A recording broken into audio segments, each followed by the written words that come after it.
Por isso eu quero que você abra a sua Bíblia lá em 1 Timóteo. Vamos começar 1 Timóteo. Gente, 1 Timóteo tem 6 capítulos só. É um livro menor. A gente conseguiu fazer João, né? Tinha 21 capítulos. 1 Timóteo vai ser uma baba. É nada, vai ser legal também de fazer. E você tem sempre, né? Quando a gente começa assim, um livro novo, você fala um pouco das informações contextuais, né? Eu não vou gastar muito tempo com isso, porque assim... Na verdade, quando você vai lendo 1 Timóteo, essas informações contextuais básicas, elas vão aparecendo. Então, o que são informações contextuais básicas, pastor? Quem escreveu, isso é uma informação contextual básica. Você quer saber quem escreveu a carta, né? No primeiro versículo já diz quem foi que escreveu. Você quer, às vezes, saber quem que é o destinatário daquela carta, né? Isso está ali também, logo no início de 1 Timóteo. Na verdade, o nome da epístola já revela o destinatário, né? O nome da epístola já revela. Você quer saber onde é que de repente estava 1 Timóteo, porque às vezes essa é uma carta endereçada para uma pessoa específica, mas a gente sabe que muito provavelmente essa carta ela era lida de forma pública. Então, para qual igreja? Né? Onde foi que essa carta foi lida? Né? Qual que é, pensando no objetivo da carta, será que Paulo tinha uma igreja em mente quando ele escreveu essa carta? E você vai perceber também nos primeiros versículos que essa informação já está lá. Então, essas informações contextuais básicas, elas vão aparecer no decorrer da nossa leitura do texto bíblico de 1 Timóteo. Então, eu não vou ficar aqui dizendo esse tipo de coisa, porque a gente vai ler e você vai pescando isso daí. Até no primeiro capítulo ele já revela muito do objetivo e do propósito, do porquê ele escreveu essa carta para Timóteo. Ele já vai logo estampar aí nos primeiros versículos que tem a ver com falsos ensinos que estavam acontecendo ali dentro da igreja, e que o objetivo era que Timóteo combatesse isso daí, né? Então, gente, olha só, os 2 primeiros versículos, para a gente entender aqui alguns princípios já, bem interessantes que estão contidos aí. Paulo, apóstolo de Cristo Jesus, por ordem de Deus, nosso Senhor, e de Cristo Jesus, a nossa esperança. A Timóteo, meu verdadeiro filho na fé, graça, misericórdia e paz da parte de Deus Pai e de Cristo Jesus, o nosso Senhor. 2 versículos só para a gente discutir. Gente, você já viu então que tem uma estrutura, né? Se você abrir outras epístolas de Paulo, eu já fiz esse exercício aqui com vocês uma vez, né? Eu acho que quando eu preguei Gálatas, eu preguei o capítulo 1, e você vai ver que é muito parecido a forma como Paulo inicia suas cartas. Quer ver? Vamos só para a gente refrescar a memória? Irmã Elisena, abra em Romanos, capítulo 1, aí a irmã Eva abre em 1 Coríntios, capítulo 1. 2 daqui, 2 daqui. E aí o Eduardo abre em 2 Coríntios, capítulo 1, e depois ele vai ceder a Bíblia dele para sua querida esposa, digníssima esposa, e ela lê Gálatas, capítulo 1. Você vai ver que é muito, como Paulo, com muita recorrência ele faz isso, né? Não sempre ele faz isso, mas a maioria das suas cartas elas começam com um padrãozinho muito fácil de você enxergar. Então, irmã Elisena. Paulo, servo de Jesus Cristo, chamado para apóstolo, separado para o evangelho de Deus. Paulo, chamado apóstolo de Jesus Cristo, pela vontade de Deus, eu, irmão de Sóstenes,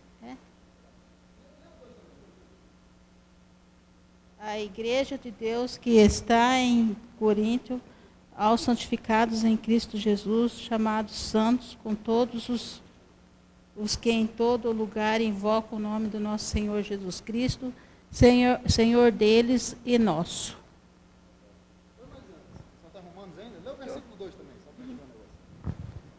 O qual antes havia prometido pelos seus profetas nas Santas Escrituras. 2 Coríntios, vamos ver.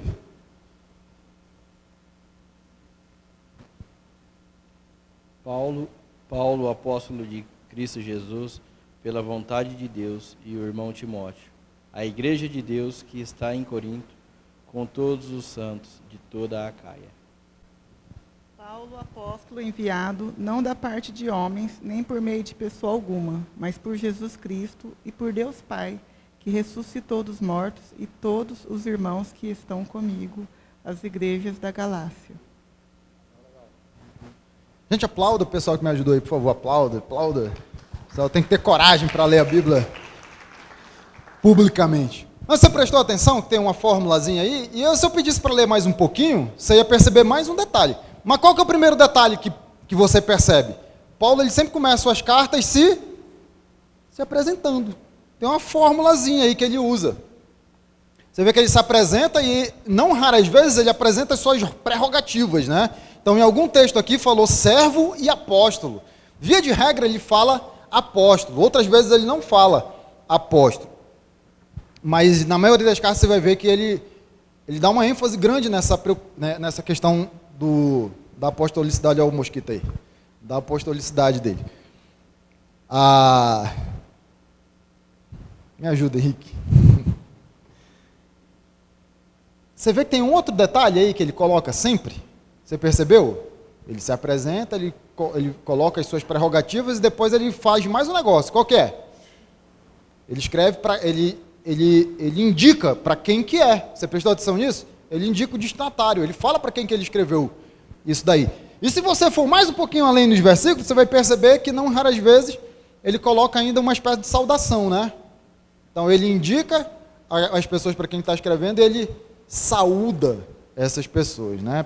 Lembrando que da minha mãe que me corrigiu em plena pregação um tempo desse aí. Saúda essas pessoas. Gente, isso é uma estrutura básica de carta da época de Cristo. Um pouquinho depois, Paulo escreve um pouco depois, né? É uma estrutura básica de carta. Que não muda muito, né? Ainda ensina na escola esse negócio aí? Ensina. Quem? É uma estrutura, né? É porque ninguém hoje escreve mais carta. Danielzinho, escreveu alguma carta já na vida? Sem ser, fora da escola. Fora da escola. Não para prova, né? Para prova não. Para alguém. Confessa logo. Quem foi? Nunca escreveu? Nem para mamãe? Nem para o papai? Só que no e-mail você já vem com os campos ali para preencher, né? Você preenche a origem, você preenche o destinatário. Você tem um assunto até, né? Você põe um assunto. Mas é uma estrutura de carta, gente, que se perdeu, né? Com a tecnologia isso se perdeu. Quem ainda recebeu carta aí? Recebeu. Quem recebeu? Alan recebeu carta, Alan?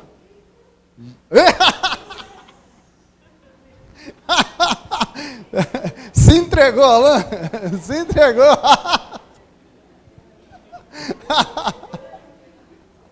Ficou vermelho. Foi do amigo. Quem já escreveu carta? Já, Alan, escreveu carta? Gente, não era legal quando recebia carta, né? E você escrevia carta. Gente, aí veio a tecnologia. Quem que ainda recebeu? As meninas. Irmã Dalila, a senhora recebeu ainda aquele... A senhora tinha papel de carta? A senhora teve isso? Papel de carta. Olha, está dizendo que tem uma pasta aqui, a Thaís tem uma pasta. Tinha coleção de papel de carta. Trocava, pô. Que é isso, hein? Igual figurinha de álbum de futebol, é? Para a gente se identificar aqui. Tinha papelzinho cheiroso? Tinha. Da Moranguinho. Tinha papelzinho da Moranguinho. Não tinha não? Do Homem-Aranha? Gente, aí veio a tecnologia e você perde tudo isso daí, né? Porque qual é a graça de receber o e-mail? Mesmo que seja um e-mail romântico, né? Aquele e-mail, né? Puxa vida, olha só. Mas não tem perfume, não tem papel. E aí a tecnologia avançou mais ainda e agora é só o WhatsApp mesmo. E aquele romantismo foi para o espaço, né? Agora é só assim. Sexta, 7h30. Companhia do lanche. Está marcado o encontro. Né? E as flores agora só aquelas figurinhas. Os homens, eles preferem assim, né? Dá menos trabalho.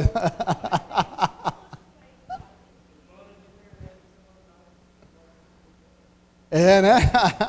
Em vez de pagar o buquê, paga a internet, né?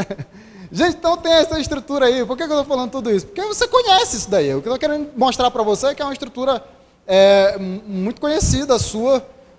Né? Os mais jovens nem tanto, né? O Alan, o Daniel já vão perder mais isso daí. Apesar de que o Alan anda recebendo cartinhas aí, né?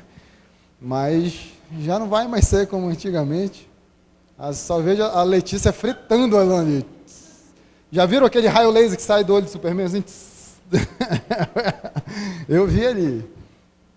E naquela época também tinha carta. Então Paulo ele se utiliza numa estrutura conhecida da sua época, que ele coloca o remetente, ele se apresenta. No caso de Paulo, ele coloca as suas prerrogativas. Isso é importante, eu vou explicar isso daí por quê. Paulo ele coloca para quem ele escreve, então o destinatário ele também sempre aparece. E a estrutura ela ensinava que você tinha que saudar. E ele sempre faz uma saudação. Só que Paulo ele sempre se alonga, né? Na estrutura de carta comum da época, a saudação é saudação mesmo, é a palavra mesmo, né? Saudação. Eu, Eloy, escrevo ao meu querido irmão Dário, saudações. Era mais ou menos isso. Pronto. E Paulo ele se alonga nessa saudação também. Ele sempre coloca outras coisas ali, como cristão, né? Ele ressalta ali alguns pontos importantes, que sempre tem. É muito legal, porque sempre tem a ver com o contexto da carta, sempre tem a ver com a mensagem que ele está querendo transmitir para nós. Então, olha só, ele vai fazer isso aqui, gente. Paulo, aí ele vai colocar as suas prerrogativas. Qual que é a prerrogativa? Apóstolo de Cristo Jesus. E aí você já sabe o que é apóstolo, porque eu já falei disso aqui com você. Apóstolo é uma pessoa comissionada para uma missão, não é isso? É uma pessoa enviada. Então, vamos imaginar que eu sou um rei e eu quero enviar um representante para conversar com o representante do rei Henrique também, que não pode comparecer, para que a gente trate ali a respeito de uma união que a gente vai formar agora para a gente se defender de reinos inimigos aí que querem invadir o nosso território. Eu não posso ir, o rei Henrique ele também não pode ir, mas eu tenho pessoas de confiança que podem me representar. Então, Edu, você vai ser o meu apóstolo. Não no sentido técnico bíblico, tá? No sentido normal, geral. A palavra apóstolo ela foi ganhando um outro sentido com o passar do tempo. Conforme Jesus atribuiu a palavra para os 12, então o significado de apóstolo, pensando tecnicamente, biblicamente, é uma referência aos 12. Mas antes disso a palavra já existia, tudo bem?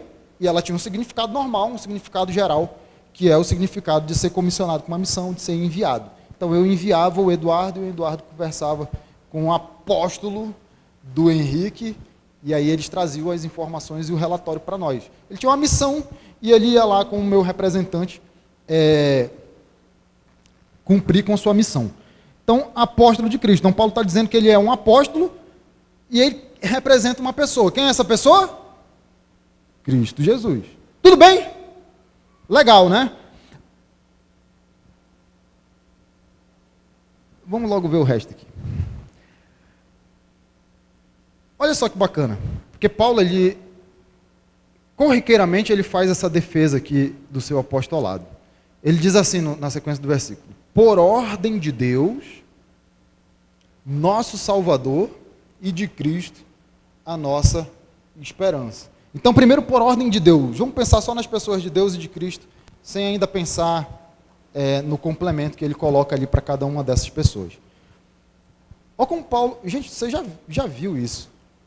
Paulo está dizendo que ele é apóstolo, não porque homens disseram isso para ele.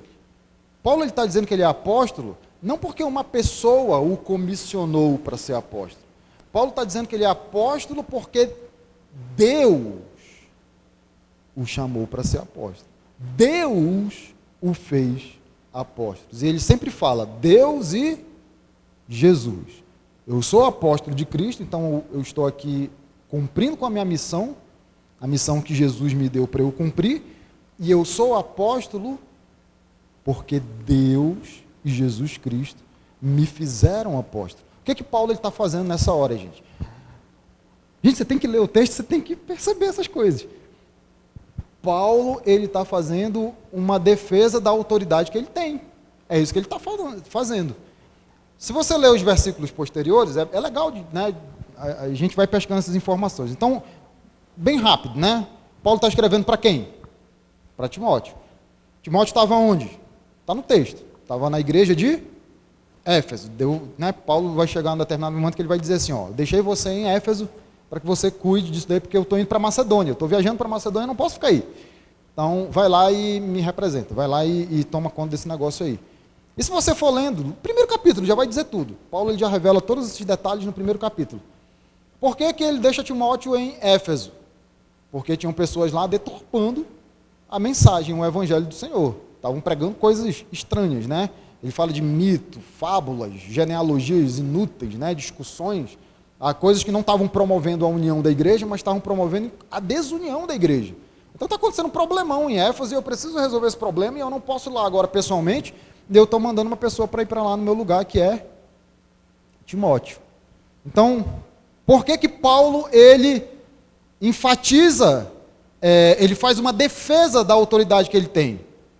Ora, estão acontecendo esses problemas na igreja de Éfeso, e eu tenho autoridade para tratar desses problemas, é isso que ele está dizendo. Por que você tem autoridade, Paulo? Porque eu sou apóstolo de Jesus, e foi Deus que me fez apóstolo, foi Cristo que me fez apóstolo. Então eu tenho bagagem para falar o que deve ser feito nessa igreja. Simples assim. Mas não é Paulo que está lá, né? Quem que está lá? É Timóteo. Então qual que é o segundo objetivo de Paulo fazer uma defesa da sua autoridade? Por que ele manda uma carta para Timóteo? Para que Timóteo tivesse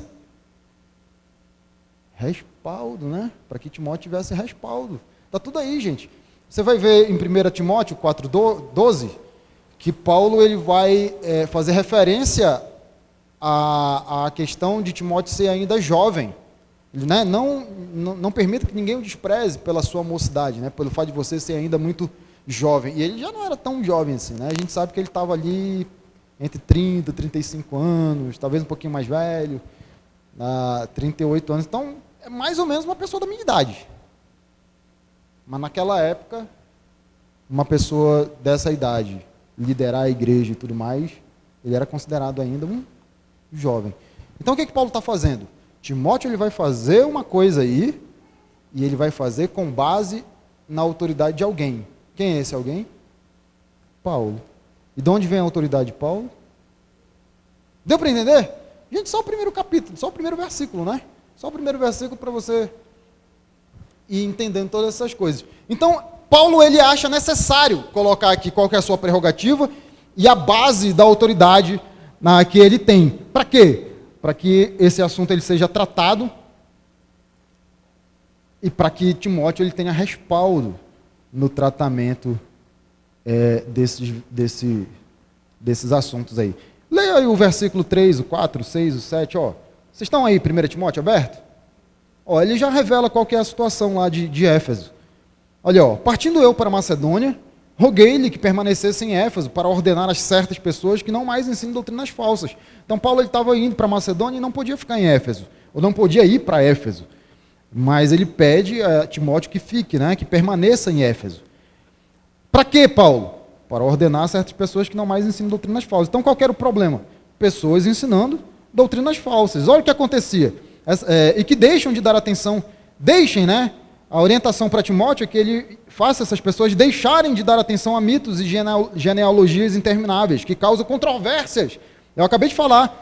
Promovem mais a desunião do que a união da igreja. Causam controvérsias em vez de promoverem a obra de Deus, que é pela fé. Olha o versículo 6. Alguns se desviaram dessas coisas, voltando-se para discussões inúteis, querendo ser mestres da lei, quando não compreendem nem o que dizem, nem as coisas acerca das quais fazem afirmações tão categóricas. Então, Timóteo, você tem um problemão para resolver aí. Qual que é? Você tem que bater de frente com essa turma aí, que não faz nem ideia do que estão dizendo. Estão ensinando um monte de bobagem lá, e isso está ruindo com a igreja.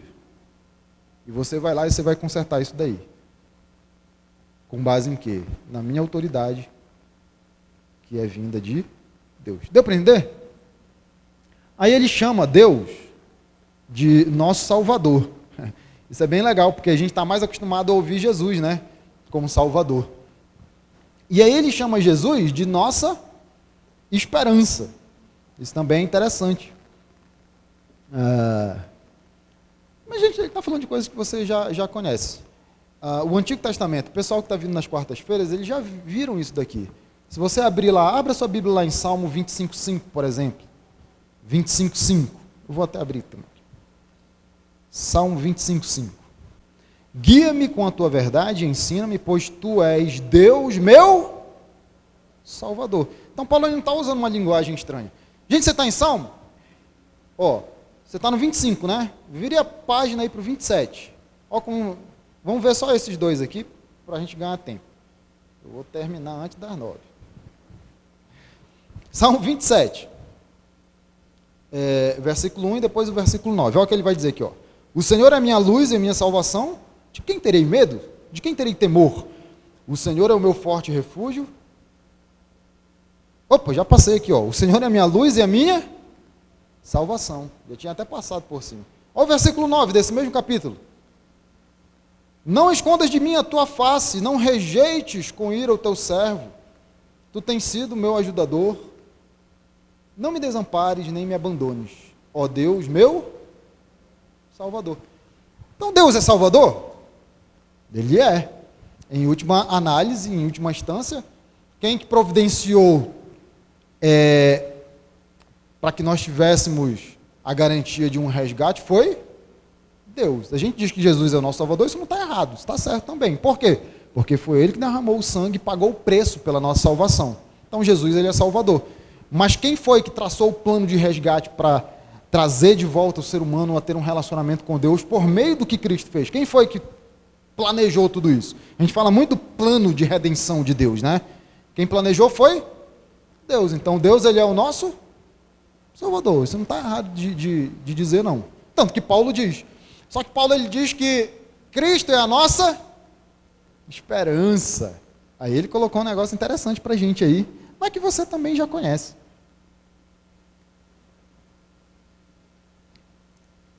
A gente tem a ver com a era vindoura. Vá abrindo Colossenses 27, enquanto eu vou falando aqui de 1 Coríntios 13:13. Abra Colossenses 1:27. Não se confunda, eu estou falando agora de 1 Coríntios 13:13. Mas você não está abrindo esse texto, você está abrindo outro texto. 1 Coríntios 13:13 é aquele texto que diz assim, ó: agora permanecem, pois, a fé, a esperança e o amor. Esses três. Mas o maior desses é o amor. O amor. Por que que o maior desses é o amor? Porque haverá um dia em que você não precisa mais esperar. Não precisa, não vai mais precisar esperar. Agora a gente está esperando, né? Jesus foi e ele disse que ia voltar. E Jesus, ele dá as instruções para nós de como nós devemos esperar. Trabalhando, usando toda a estrutura e todos os recursos que ele coloca em nossa mão para promovermos o reino de Deus. Lembra da parábola dos talentos que a gente conversou? Lá na confraternização.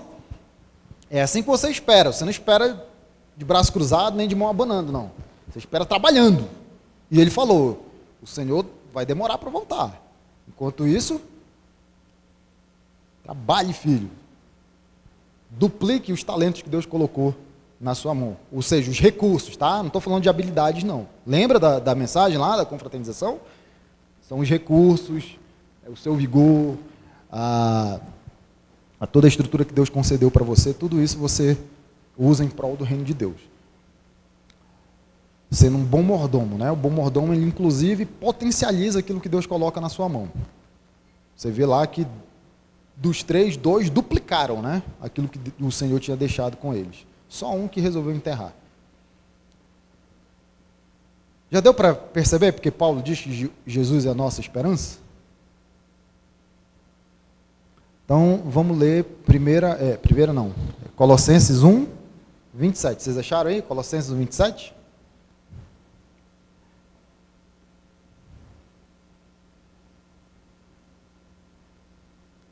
Colossenses 1, 27. Diz assim, ó.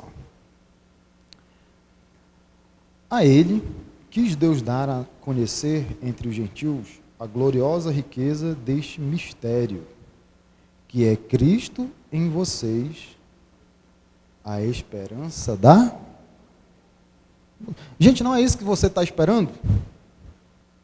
Você não está esperando um dia usufruir da eternidade ao lado de Deus com um corpo glorificado? não mais sujeito às mazelas desse mundo, né? A Bíblia fala que nesse lugar não haverá mais choro, não haverá ranger de dentes. E qual é a garantia de que você tem que você realmente vai participar do usufruto desse lugar maravilhoso, desses novos céus e nova terra? A garantia que você tem, gente, está lá em Efésios, né? Você é selado com o Espírito Santo de Deus até o dia da redenção. Quando foi que o Espírito Santo de Deus selou a sua vida? Diga para mim. No dia da sua conversão. Essa é a garantia que você tem. E ela é uma garantia embasada em Cristo Jesus, porque você entregou a sua vida para Ele como Senhor e Salvador, você tem a garantia de que você vai estar lá nesse lugar, vivendo eternamente ao lado de Deus, com um corpo novo, glorificado, não mais sujeito às mazelas desse mundo e glorificando eternamente o seu Senhor. Jesus é a nossa esperança. Ele é a nossa esperança. Deu para entender? Legal, né?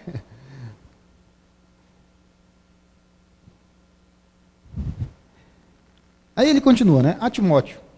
Gente, Timóteo, já falei, né? Jovenzinho, provavelmente aí 30 para 35 anos, talvez um pouquinho mais.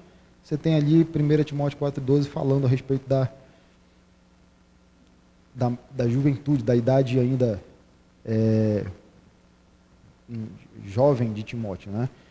E aí ele fala um negócio interessante a respeito de Timóteo, que ele fala assim: meu verdadeiro filho na fé. Aí, gente, você conhece o significado disso. Aí a gente fica chovendo no molhado aqui. O que é ser filho na fé, né? É isso que você está pensando mesmo, a coisa mais básica e mais como é que a gente fala? Essa primeira ideia que vem na sua mente, é isso aí mesmo. É filho na fé de Paulo, por quê? Paulo que ensinou Timóteo, ou ele conheceu a Cristo por meio de Paulo. A gente, qual é o princípio que a gente tem que tirar de um texto como esse? Parece bobagem, né? A gente está falando da introdução da carta. Mas essa introdução da carta, ela ressalta que homens, e assim, eu sei que muita gente se converteu por meio da vida de Paulo. Paulo, ele era o apóstolo dos gentios, ele foi chamado para isso, né? Se você ler Gálatas 1,15, vai dizer mais ou menos isso daí. Que seria interessante, inclusive, a gente ler para o nosso momento aqui. Mas Timóteo, ele era um cara altamente sério com Deus. Então, tipo assim, eu sou pastor e eu estou pregando aqui para uma audiência. E pode ser que pessoas se convertam, né, ouvindo a minha mensagem. Mas quando Paulo chama Timóteo de filho na fé, ele está falando de uma coisa a mais. Não é simplesmente porque ele pregou para uma multidão e no meio da multidão tinha um cara lá chamado Timóteo e por causa da pregação dele, Timóteo resolveu aceitar Jesus como seu Salvador. Porque isso acontece, né? Com quem prega, isso acontece até com uma certa habitualidade de pessoas se converterem por uma mensagem que você pregou e você nunca nem vai conhecer essa pessoa. Essa que é a grande verdade. Mas aí a Letícia respondeu para a gente. Paulo, ele instruiu, ele ensina Timóteo. Paulo tem Timóteo em alta conta, né? Qual que é a maior prova disso? É a expressão que ele usa para se referir a Timóteo. Ele é meu filho na... O que ele está querendo dizer, gente, para a igreja lá de Éfeso? Igreja, a gente tem um problema sério para resolver, a gente já leu eles versículos 3, 4, 6 e 7. Tem um negócio muito complicado acontecendo. Eu não vou poder resolver esse negócio pessoalmente, mas tem uma pessoa que vai resolver isso no meu lugar. Ele é Timóteo. E eu quero que você saiba que eu tenho extrema confiança nesse homem, nesse rapaz, a ponto de chamar ele de meu filho na fé. Ele é meu filho na fé. E aí a reflexão que fica para nós. Porque as perguntinhas, elas são inevitáveis. Quantos filhos na fé você tem?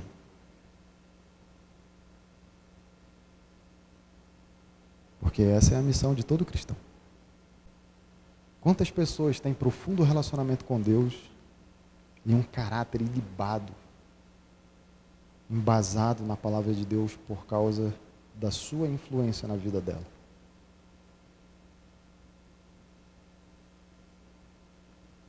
Quando a gente promove, e a gente vai caminhando aqui dentro das condições daquilo que a nossa igreja pode fazer. Gente, se a nossa igreja pudesse mais, nós teríamos inúmeros ministérios aqui. Agora o ministério que a gente está investindo é o IBVC Kids, é o infantil. Por quê? Porque eu não quero Satanás chegando no coração dessas crianças antes da gente. Mas quando eu convido você para participar de um ministério como esse, o que é que eu estou querendo dizer para você? Cumpra com sua missão de cristão. Você tem a chance no ministério como esse de influenciar vidas, influenciar pessoas.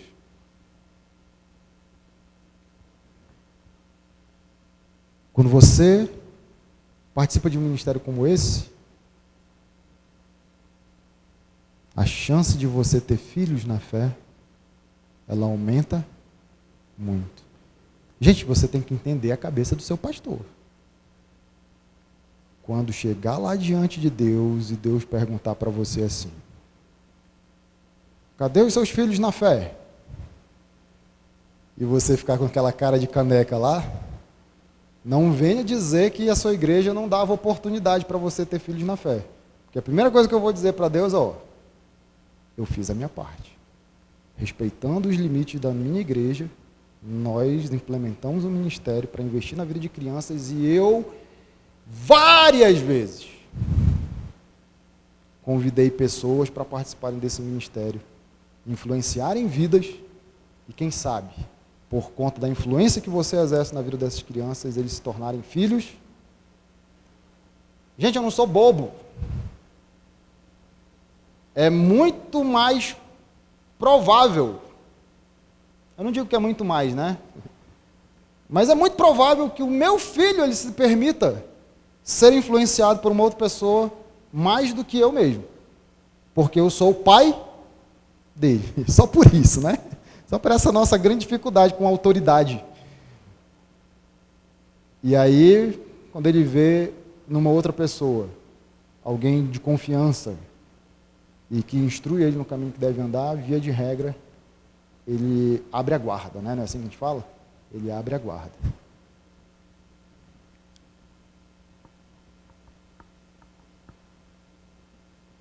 Eu faço isso, porque quando a gente estiver diante de Deus e Ele perguntar: e os seus filhos na fé? Eu quero que você tenha alguma coisa para responder para eles. Eu investi naquelas crianças, Deus. Elas conheceram a Jesus pelo privilégio grande que o Senhor me deu de me esforçar e me dedicar para ensiná-las. Hoje é o que a gente pode fazer. Tudo bem? Mas se eu chegar diante de Deus e Ele dizer assim: o pessoal na tua igreja não tem filho na fé. Sabe o que eu vou dizer para Deus? Lavo minhas mãos. Eu fiz a minha parte. Entenderam o recado? As almas estão lá. Gente, as almas estão dentro do nosso território. Mais fácil do que isso.